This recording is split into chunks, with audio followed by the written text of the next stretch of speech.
E voltamos com mais um bloco do programa Utilidade Pública, agora com um alerta. O câncer ginecológico é uma doença que, assim como qualquer outra, quanto mais cedo for diagnosticada, maiores as chances de cura. E para a prevenção, nada melhor do que exames periódicos.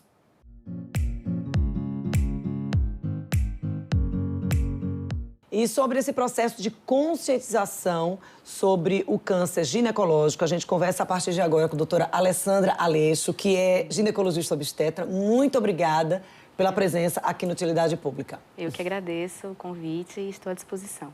A gente sabe, doutora, que o mês de julho é um mês para jogar os holofotes no assunto. A gente sabe que o ano inteiro, na verdade, a área da saúde, ela acaba destacando alguns problemas de saúde durante aquele mês específico. A gente tem o mês de hepatites virais, o mês do câncer, prevenção do câncer ginecológico, mas aquilo é apenas um mês para jogar os holofotes, gente. Precisa o cuidado precisa o ano inteiro. Como é que está a situação, a conscientização da mulherada em relação ao câncer ginecológico?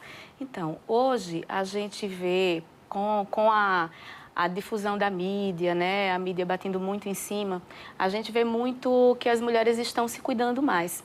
Elas estão procurando mais o consultório do ginecologista, tendo em vista cada vez mais cedo o aparecimento de patologias voltadas para a ginecologia, que levam a paciente, inclusive, a problemas mais sérios e levando até à morte, né? Hoje a gente sabe que o câncer ginecológico, principalmente o câncer de colo de útero, ele é o terceiro, né, em incidência de câncer feminino.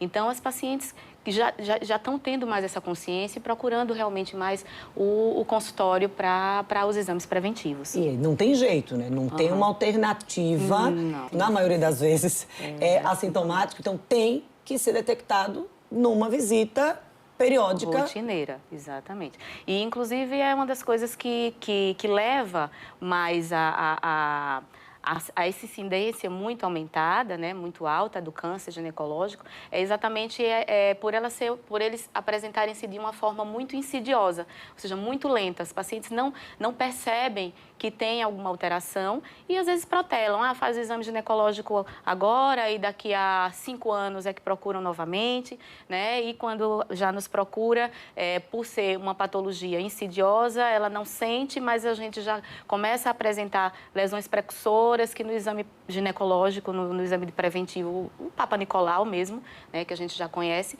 ele mostra, né?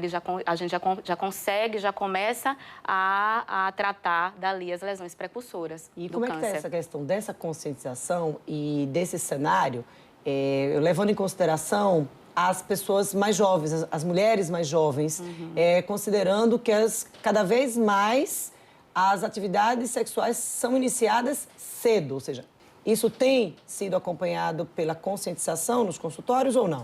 Sim, muitas mães, né, que têm filhas adolescentes, elas já se preocupam, né, com essa iniciação realmente da menina no consultório ginecológico. Então, uma vez que as meninas já estão no processo de primeira menstruação, já começam a vida sexual ativa, elas têm por obrigação já procurar o consultório ginecológico para começar os exames preventivos, né?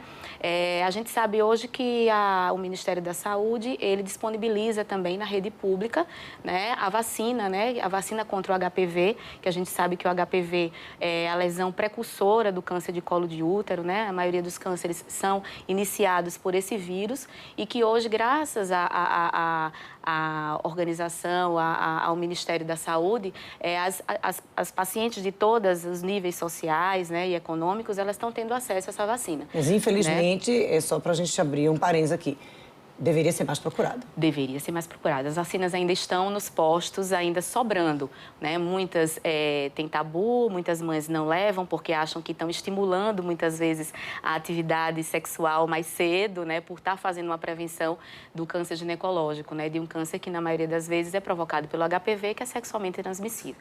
Então ainda existe um tabu e precisa ser batido mais em cima realmente dessa conscientização. A gente está falando de câncer de colo de útero, mas durante nesse alerta, foram abordados especificamente, foram eleitos 5. Sim, na realidade, o mês de julho, né, a gente trabalha em cima da conscientização do câncer ginecológico, que não é só o câncer de colo de útero. A gente fala mais do câncer de colo de útero por ele ser o mais incidente, né? Mas a gente tem os cânceres de ovário, câncer de vulva, câncer de vagina e o câncer de endométrio, que como o de útero também tem uma forma insidiosa, né? Tem uma forma lenta de aparecimento.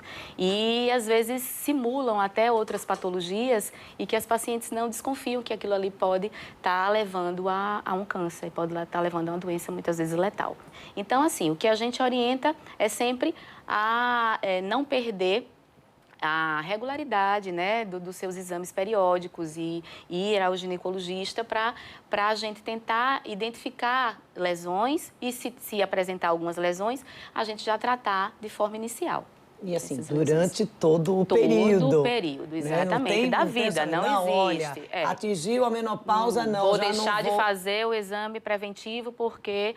Não, aí existe o câncer de vagina, existe o câncer de vulva, existe o câncer de endométrio. Muitas vezes o colo do útero está lá, as pacientes que fizeram esterectomia.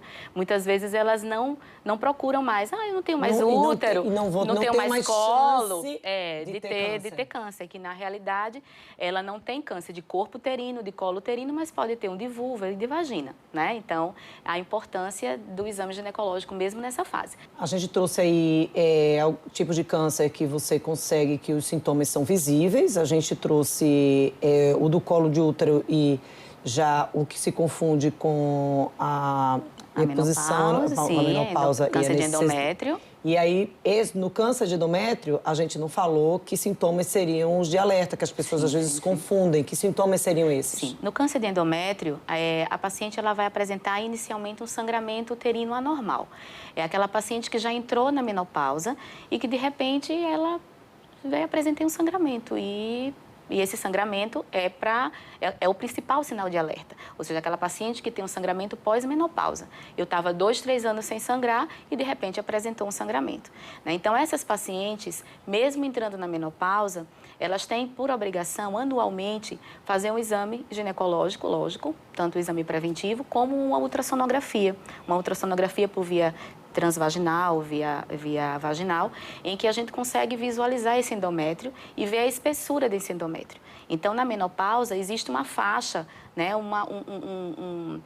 uma medição específica para aquela fase. Quando ela está muito espessado, quando ele passa daquela medida que seria ideal para a menopausa, a gente já pode desconfiar de que pode ter algum processo endometrial. Pode ser benigno, pode ser maligno, né? Mas aí a gente lança a mão de exames complementares, como a esteroscopia, né? Faz biópsia de endométrio e visualiza, né, se a paciente tem um câncer ou apenas uma alteração benigna mesmo do endométrio. Ou seja, não dá para descansar em nenhuma fase das fases e nenhuma faixa etária, tá? Nenhuma. Então, cada faixa etária aí tem um índice maior de ocorrência do câncer, mas, independentemente do tipo, o melhor é prevenir. O melhor é prevenir, em todas as fases, você não vai, em todas as etapas. Não precisa passar pelo processo se você estiver ali acompanhando. Exatamente. E, assim, às vezes existe uma linha muito tênue entre um ano e outro. Entendeu? Tem câncer. Às vezes está tudo bem no ano. Tudo bem, e aí no outro ano você faz o exame, essa paciente de repente deixou de lado atividade física, tabagismo também, a paciente que fuma, que tem maus hábitos alimentares, né? Tudo isso pode contribuir para uma baixa de imunidade e a paciente, de repente, desenvolver. Quem já entrou em contato alguma vez com o vírus do HPV, que fica ali latente, se você tem uma baixa de imunidade, algum fator que predispõe ao aparecimento, ele vai voltar e vai voltar no outro ano que essa paciente vai ao seu consultório. Daí e a importância, mais uma vez, gente, de ter esse acompanhamento preventivo. Preventivo. Porque a gente não sabe, porque muitas vezes caiu a imunidade, você nem lembrou que você já teve esse problema, às vezes você não consegue, você não conecta isso, né, as informações. Por isso que é tão importante você continuar indo buscar um especialista. Doutora, muito obrigada pela presença e pelos alertas. Eu que agradeço. né? E só lembrando a população, né? A mulherada, né? A importância, né, da consulta ginecológica, a importância do exame preventivo, que é um exame muito simples.